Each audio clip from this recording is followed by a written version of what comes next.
Welcome to The Less Stressed Life, all about making this your time to feel freaking awesome about your life, health, and happiness. This podcast of The Less Stressed Life is hosted by Krista Bigler. Krista is an integrative registered dietitian nutritionist who specializes in reducing food-related stress, inflammation, and symptoms of food sensitivities. She brings over a decade of nutrition expertise and playing with her food to the table. From coaching, teaching, writing, and working within a major food company to behind the scenes for a health celebrity. To learn more, visit lessstressedlife.com.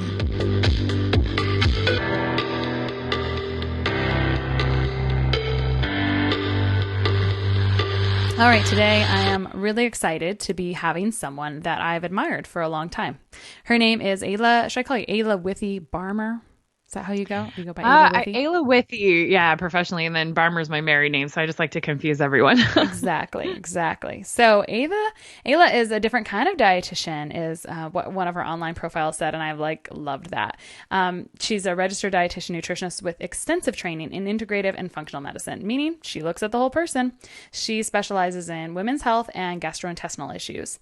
In fact, she is one of the very few nationally recognized nutritionists that specializes in fertility, which is exciting. I know this episode is going to just be so useful to someone, or you're going to be able to share it with someone that you love, that you know needs this.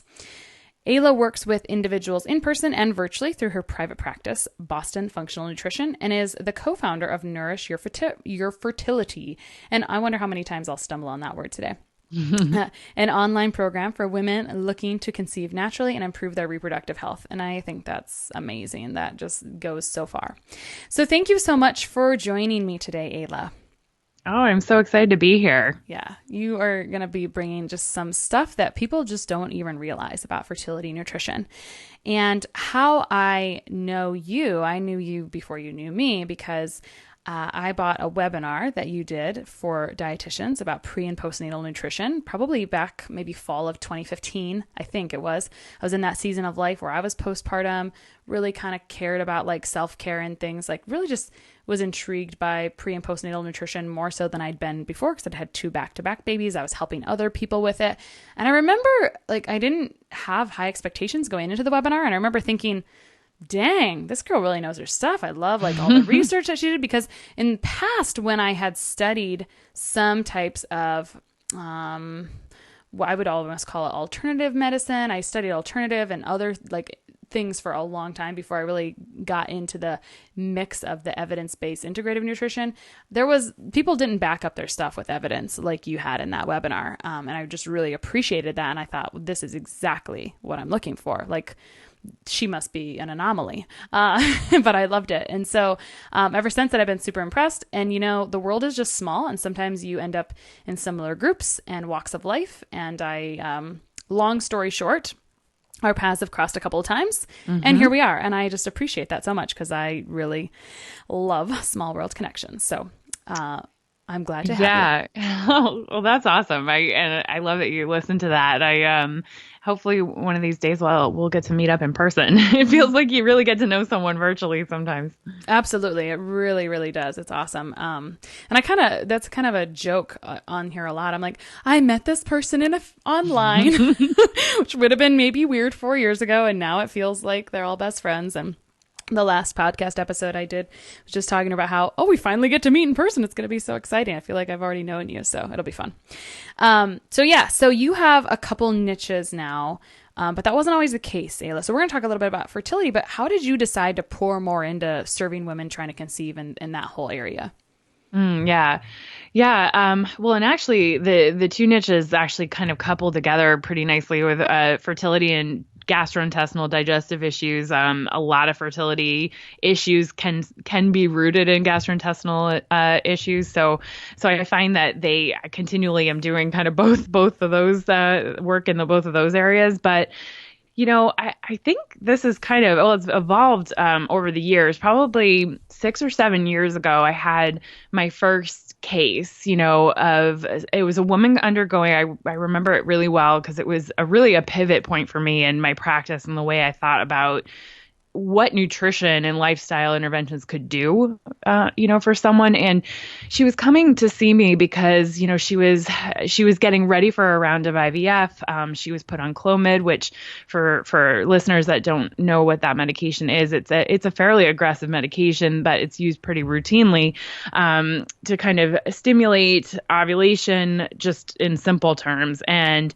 the side effects with it are harsh, in the body. And she was coming to kind of manage some of those, like the bloating, the water weight gain, the weight gain from it, and migraines, everything. And so, I'm helping her kind of manage these symptoms. And I was like, there's got to be more I can do. I mean, how did it get to this point? What could I have done to help support her to not have to need, a medication like that or an intervention like that? Because the emotional and physical toll, it took on her was just so significant. And so that got me interested in it. And I've really just dove into the research from there. Not something that we ever learned. Like, I don't know if you did, Krista, but, in undergrad, nutrition, there was no connection ever really made, between nutrition, lifestyle, and like fertility or even the reproductive system. Yeah, I think so. Yeah, but so it was kind of just piecing together a lot of things. And then, the more women I saw, the more couples, I saw, the more I loved it. And so now I'm really predominantly doing just that. Wow. Yeah, that's it's funny how like all you need is one pivot point, right? To really decide and figure out. And you latched onto what you loved right away. And I'm sure that that's very you get a lot back. Like you get paid more back when you get those results that everyone's looking for, right? So you actually, it's a rewarding area to be in, I'm sure. Oh, absolutely. I mean, there's a tangible result at the end, which is a pretty fantastic, thing, and in the best cases, it's a baby and, building families and that kind of thing. And, so that's really cool, to see. And, some of the clients have become kind of friends, for, over the years too. So that's been neat. Yeah.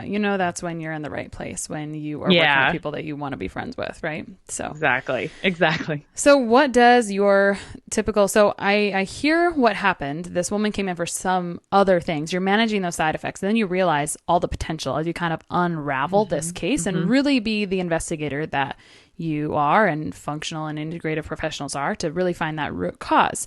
So then you probably started to see some maybe commonalities. So, I don't know when you started saying you hung your flag for reproductive health, but what, and I can see there was a lot of other things that you were helping along the way, but what does your typical female client look like clinically when she comes in with either fertility problems or something that's really related? Would you see what common denominators are there?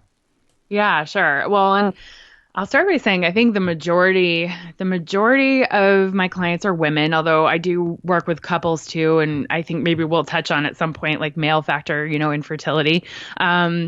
But, the majority of women are finding me because their healthcare practitioner has said, well, if you want to get pregnant, then you need to lose weight. And that's almost regardless of whether or not they actually need to lose weight. That seems to be the one intervention that you hear on the nutrition and lifestyle side from a lot of, conventional practitioners. And so most of the time, it's women who have been sent with that message. And they have a timeline and they are stressed out, which I know we'll talk about too, about that and doing it quickly. And then, I also have a lot of women who have the number one cause of fertility issues, which is PCOS, polycystic ovarian syndrome. And, for those women, in not all cases, there's a lean version of PCOS that can show up. But for most PCOS cases, weight gain, blood sugar imbalances, things like that are more associated in people's minds with nutrition or having a nutrition intervention to support them. I see that too. But then, it's the reasons for, fertility issues can be, once we start digging in, it can be a whole host of things. Body composition does play a role, but sometimes not in the ways that you might think. I see a lot of hypothalamic amenorrhea. So a lot of women who are really stressing their bodies to the point where reproductive functioning is turned down. And sometimes that can be because of undereating. Sometimes it's over-exercising. Sometimes it's both. Or some combination of factors, PCOS, like I mentioned, age, and really wanting to maximize, we work on ovarian function, and egg quality. All of those things can be influenced by nutrition.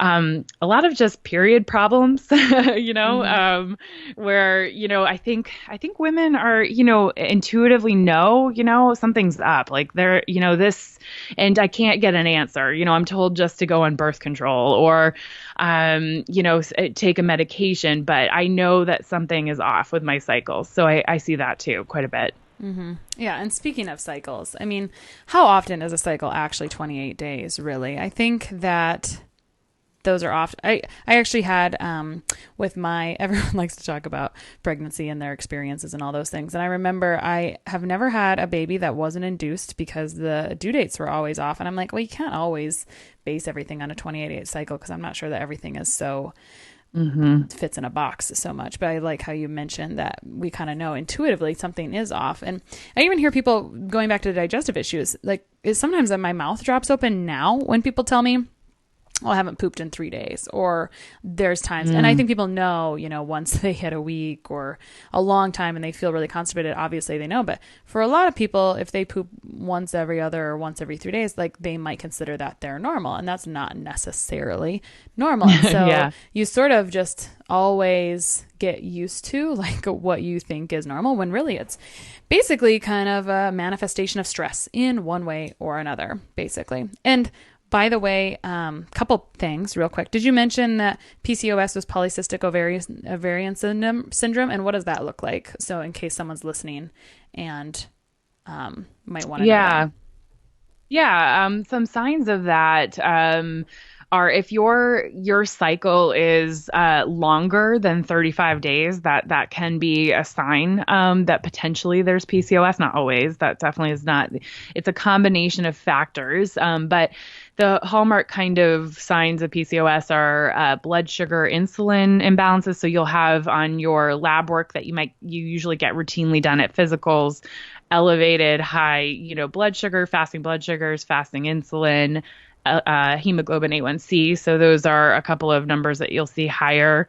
And that's classic with PCOS. Also, there is some symptoms of excessive androgen production. So that's the group of hormones that are include like testosterone, DHEA. So those being elevated will sometimes in some women cause facial hair. That's one of the things that also makes it very difficult to lose weight.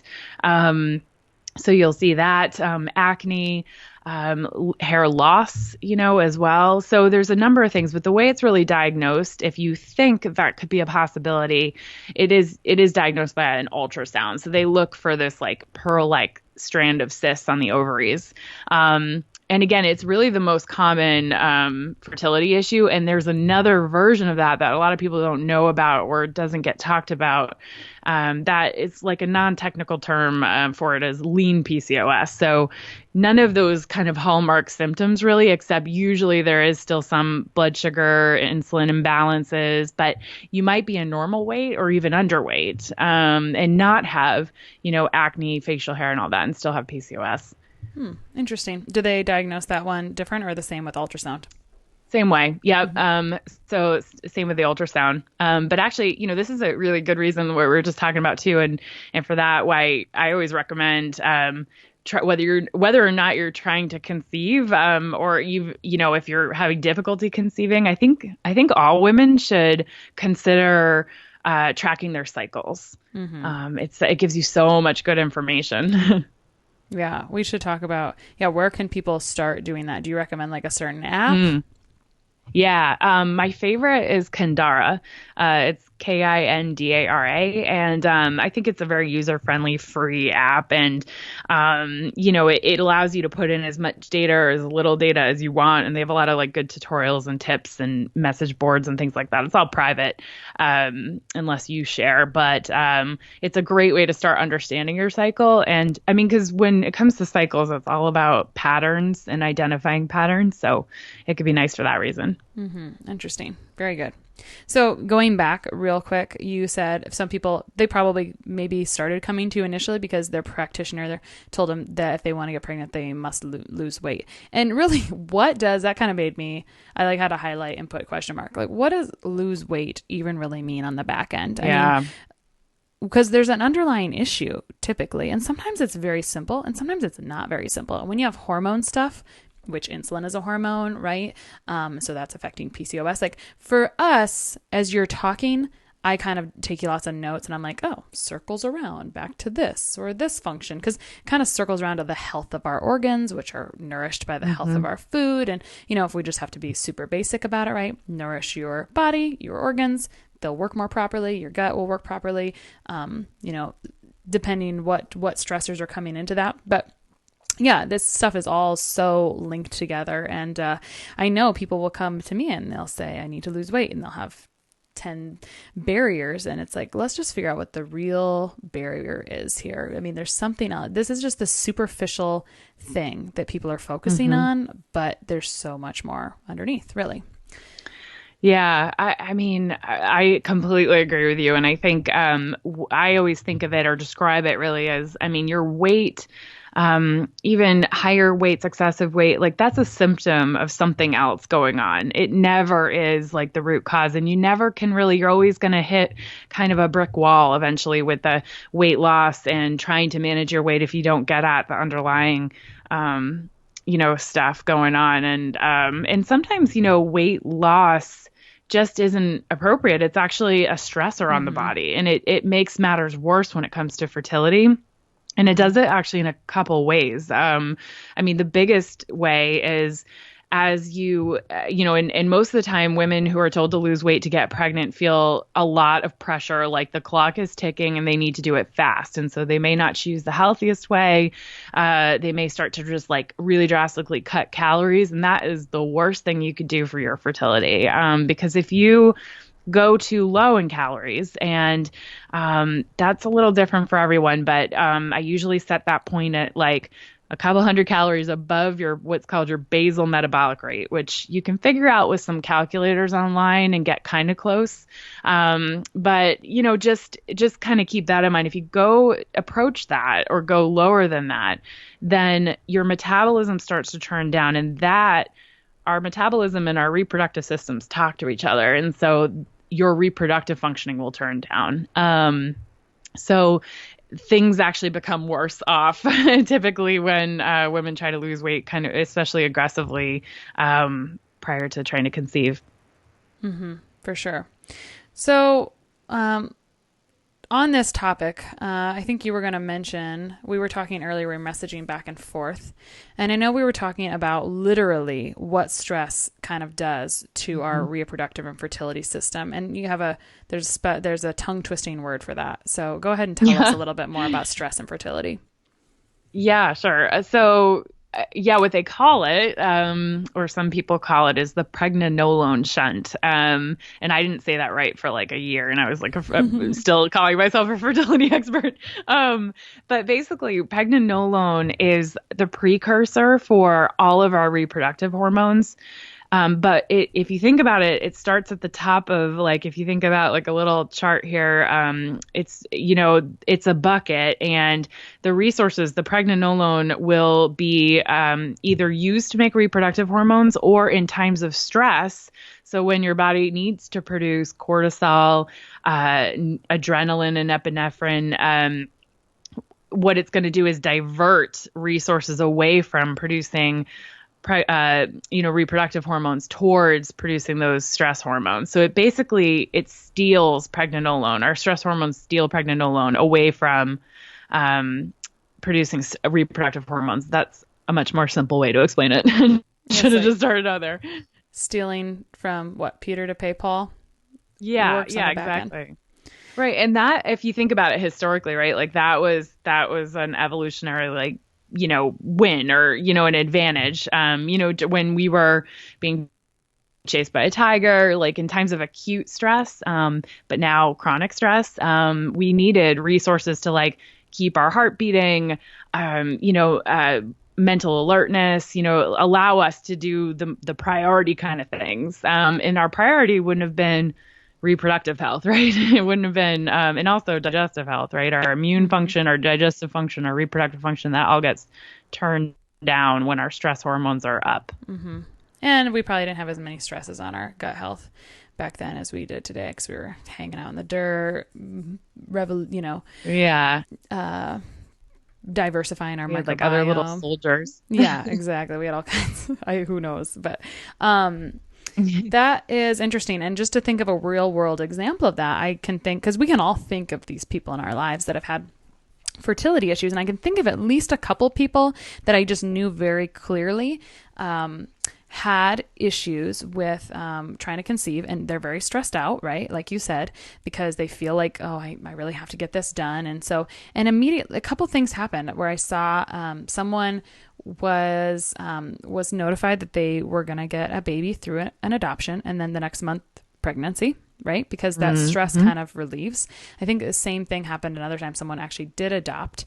Actually, I've seen that a couple other times. Yeah. Where they did adopt and then shortly later, pregnant, because that stress, like all of a sudden, because we do really put societal stress on people, right? Like I'm sure there's people listening to this that are sick of being asked, when are you going to get pregnant? Like 100%. Right. And so I love knowing that there's some science behind it. And I hope that someone else can feel better now and maybe just like take a deep breath and realize it's not you. And you really have to pour into maybe a little bit more self-care. Like it's okay to slow down, so that way you can get what you actually want, right? And calm that down.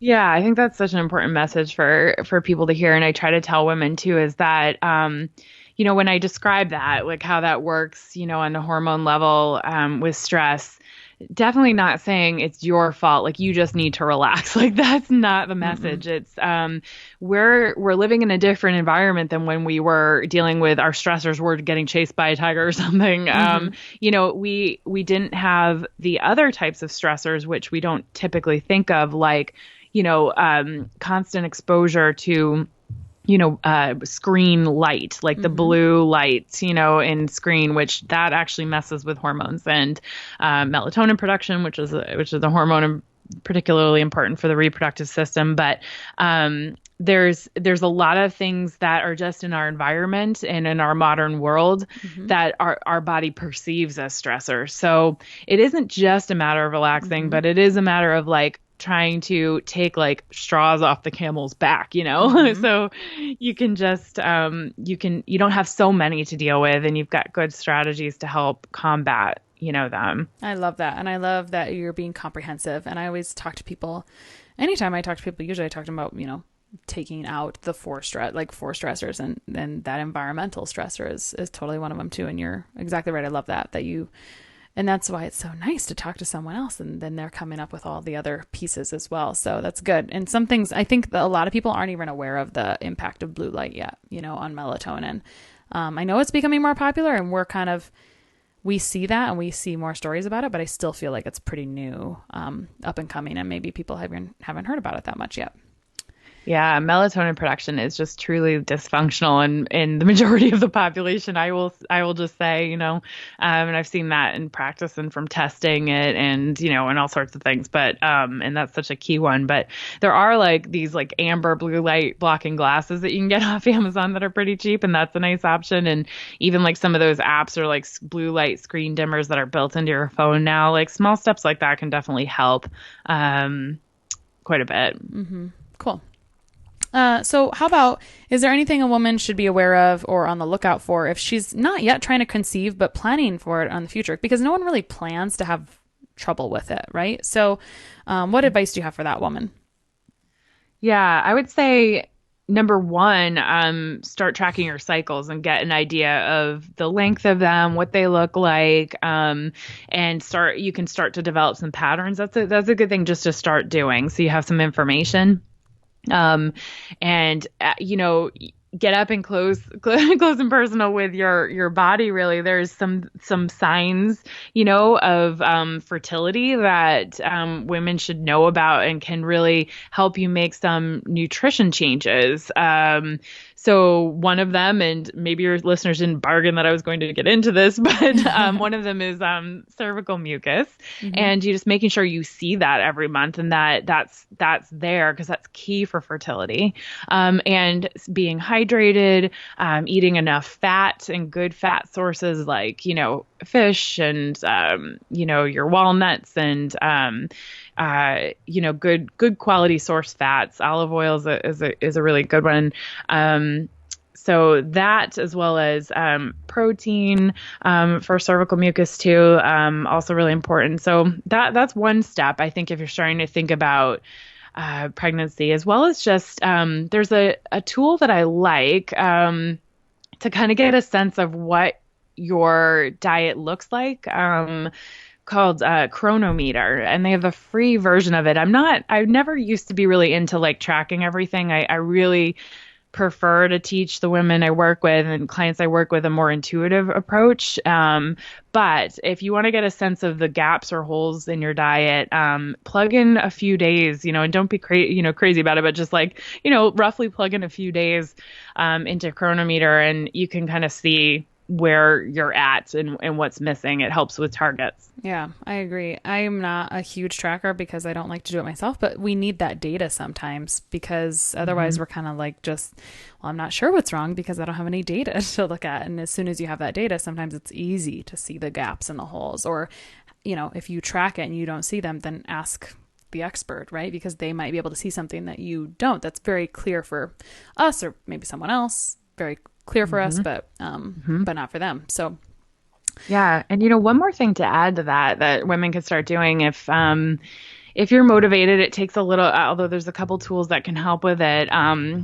Taking your basal body temperature. And the reason why that's helpful is if you've got a kind of consistently low basal body temperature, that can be a sign of kind of an underactive thyroid, a sluggish metabolism. And those things are things to help try to fix, with diet, nutrition, and maybe medical intervention before you try to conceive, because you will likely have some difficulty due to like what I mentioned earlier, metabolism being kind of shut down, kind of lowers reproductive functioning, So that can give you some information too. Mm-hmm. Do people is there, and I don't know anything about this, but it just made me think of this. Is there some genetic pieces to that puzzle a little bit as well?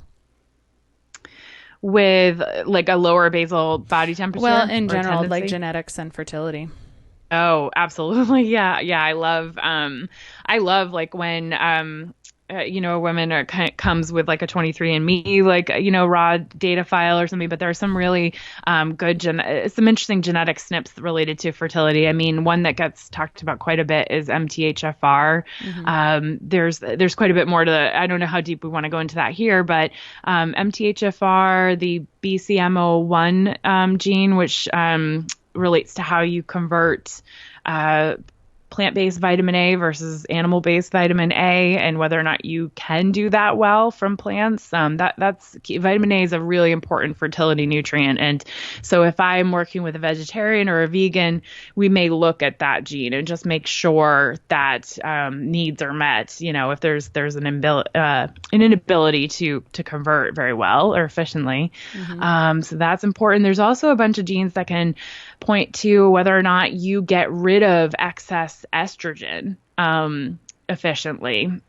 And so that can be helpful to know. And so our body's liver and also our digestive tract is responsible for getting rid of excess estrogen. And that's important to keeping everything else in balance. And sometimes we could be a little genetically compromised in that. And nutrition comes in again, because a lot of the ways that you can help your body get rid of, detoxify, get rid of excess estrogen in this specific example is through key nutrients that support, liver detoxification and gut health. Mm-hmm. Yeah, I should have known that if I even mentioned genetics, it's like a whole other can of worms, duh. And I was just, virtually putting on nerd glasses when you're like, I just love when someone comes with their 23andMe raw data report so I can interpret their genetics. Gosh, yeah. It was so funny. I was thinking, okay, so we're talking a little bit about people before they're even thinking about becoming pregnant. Do you see an impact, or do you see kind of a correlation, or do you have concern about long-term birth control usage? Does that seem to impact things, or does it just kind of depend? How about people that are on, regular birth control pills? You'll have a period every month that's maybe, right on, or maybe some don't, but then maybe IUDs, they don't have a menstrual period, and nothing's really on accident with our body, right? So a period is a necessary way that I guess our body, maybe I'm saying this wrong, but I guess kind of a way it detoxes a little bit. So do you see anything related to that?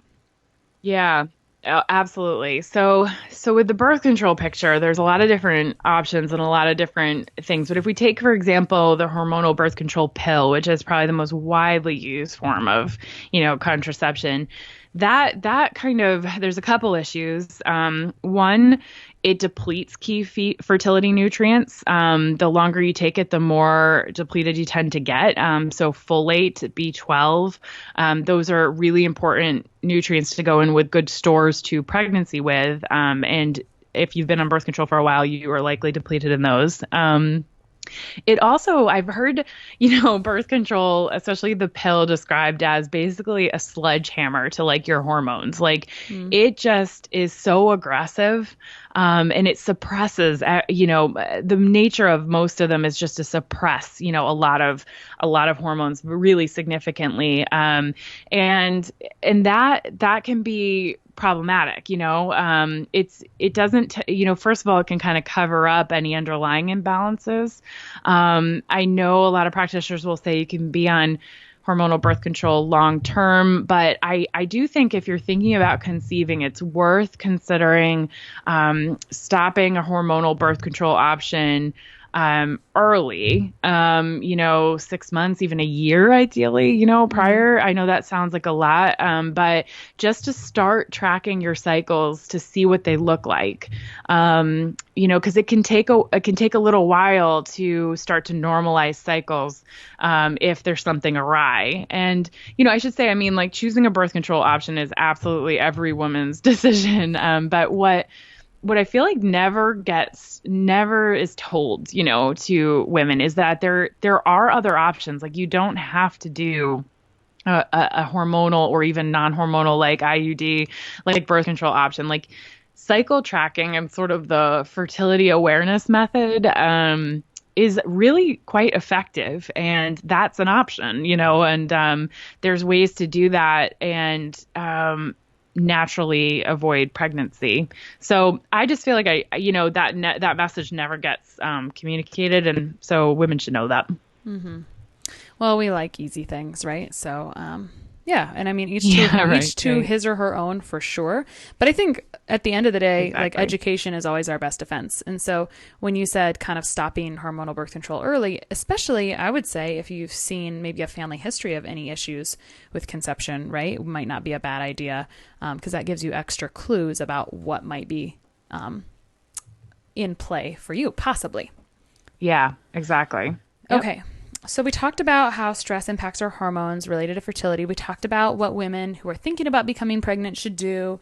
Are there other, and we talked a little bit about blood sugar balance, cortisol, metabolism. I think you wanted to mention a little bit about like oxidative stress and anything else, other pieces to the fertility puzzle that we kind of missed. Yeah. I mean, just kind of broadly, I mean, oxidative stress that can be a stressor, and that's a really broad term. I mean, it could be a lot of different things. It could be caused by infections or gut bacterial imbalances.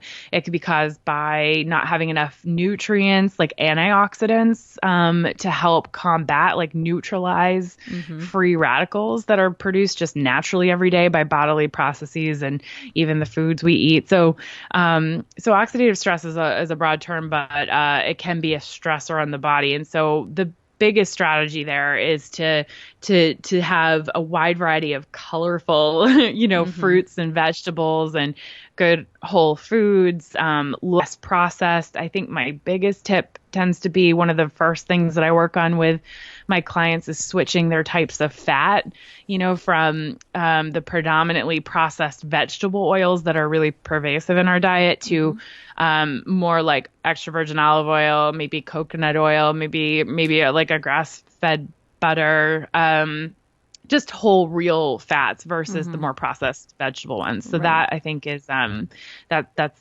the biggest summary, I think, there for oxidative stress. Yeah, get a better balance of omega-6 versus 3. And that kind of goes on. So oxidative stress is combated by eating more colorful fruits and vegetables, as Ayla said. But that goes back to a question I had before. Not really a question, but just a point. You were talking about how certain things can deplete, birth control options sometimes can deplete. And this is a side effect of medication. It can deplete nutrients. So, and it's probably very fun for you. I know that you do micronutrient testing. So I bet you see this pattern often in your clients where you get to see, they really are deplete. It's not just on paper. It's like, I get to see it in their blood that they are depleted of these particular things. Would you say that you see those patterns often? Oh, for sure. Yeah, for sure. You can, they're very similar patterns, because what happens is the drugs, the medications are using certain pathways, certain detoxification pathways, in the body, and that can be nutrient intensive. They can kind of suck up nutrients and take away resources, so to speak, sort of like that pregnenolone shunt, right? Like it's a stealing of resources, to process them. And this is really important for women's fertility, but it may be even more important for male fertility. Sperm are very sensitive to oxidative stress. They can't repair their membranes, talking to them like they're a person, but they're kind of are a person. Right. So sperm, when it comes to male fertility, it's a little less complex, than women. The reproductive system is a little more simple, in some ways. But the sperm motility and quality, that's really what comes into play with male factor fertility issues. And so the biggest way to really influence that is antioxidants. We just did an interview with a Cleveland clinic for, a physician, and, there was a big research study on just walnuts, like a handful of walnuts with good, polyunsaturated fatty acids from a whole food source, was so supportive to sperm health. And, oysters that are rich in selenium and zinc, those are so key for men. Lots of other foods too, if you hate oysters, but rich, colorful vegetables and fruit. Right. And also reducing alcohol. Yeah. Yeah. And how does alcohol kind of play in there? It just increases the oxidative stress, right? It does. Yeah. And actually, alcohol directly increases cortisol levels. So it sort of, it increases oxidative stress. So that's important for men. But it also creates that pregnenolone steal by keeping stress hormones high. We think of alcohol as being relaxing, but it's elevating cortisol levels. So that's something to know too. Yeah, I did not know that. And so your recommendations to couples, do you have them just in general avoid alcohol or just make it very occasional? Thinking about the overall less stress thing. Okay. Yeah. I think, right. I think, occasional works for most people, or just cutting back at the very least. And, but sometimes this is putting it into context, how many straws are on the camel's back, right? So it just depends on where you want to spend your resources, and alcohol just might not be worth it when you're trying to conceive. Yeah, for sure. And it's, it's really up to the person, right? Like you just have to kind of decide, like judge your overall stress load and say, yeah, I might not be able to tolerate all these things. Like sometimes it's really about turning that inward and just really being honest with yourself. How much is too much for me, right? Like in any type of stress. Okay. So we've talked about men, we've talked about women, we've talked about preconception. So last thing is, does anything else come to mind for women that are really soaking up all this knowledge, but they're past childbearing age or they're done having children? Because, some of these hormone conversations still kind of apply to a prevention of other issues, right? So weight loss, resistance, et cetera, to circle back around to that. Yeah, for sure. I mean, and I do see women kind of throughout like the lifespan, and there's a lot of kind of wacky hormonal things that can start to happen, even beyond your beyond the goal of becoming pregnant. And so there's a lot of things that can be done nutrition and lifestyle wise, and a lot of similar, really, with the goal to restoring fertility is really to balance the reproductive system. So all of these things are supportive for women in general, and so I think that's key. And I do see increasingly so as women age, one of the primary stressors on their reproductive hormones is estrogen input. So things that act like they're kind of estrogen mimickers, like in the environment. And that's a big topic, but, it does have to do with, pesticides, pollution. In my group, we kind of label it the 4 Ps, and I guess I'll talk about the group, but the 4 Ps being like pollution, pesticides, plastics, and personal care products. So cleaning up things there and maybe using the environmental working group's Skin Deep database. They've got to have an awesome database on products like that. Starting to clean things up around there can just do wonders for the stressor of those estrogen inputs and for your hormones. Yeah, absolutely. I love that. Love that. What you said there, reproductive health is women's health, really. So yeah, it goes through the whole lifespan. So I know we were talking, a little bit about the program right there, and that's a tag team effort, right? So tell us a little bit more about where people can find you overall and about this program if people are just so enthralled with everything you've been sharing today. Yeah. So, my ideal situation is to work with, women and couples, one-on-one or with both. And you can find me for that type of work, at bostonfunctionalnutrition.com. I work with people locally, but also virtually all over the country. And so I do kind of strategy sessions to see if we're a good fit, get a little more information about your case, and that's a good way to kind of feel it out before we sign on together. And then I have a colleague, Nicole Holovich, who's very talented, and she is also a dietitian working in the same space. And her and I have collaborated on a project called Nourish Your Fertility. And it started actually as a private Facebook group, which is still running. We actually launched that earlier this year. And then we've developed, and actually truly this is where it started because this was years in the making. It was this Nourish Your Fertility program. And you can find that at nourishyourfertility.com. And we're really proud of it. It's a compilation of really like all of our best strategies and a lot of the work we do one-on-one, but in kind of a DIY format that's also supported with Q&A sessions with us and that kind of thing. But yeah, you can check that out too.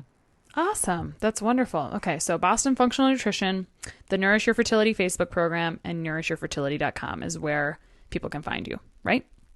That's right. Yeah. Perfect. Good.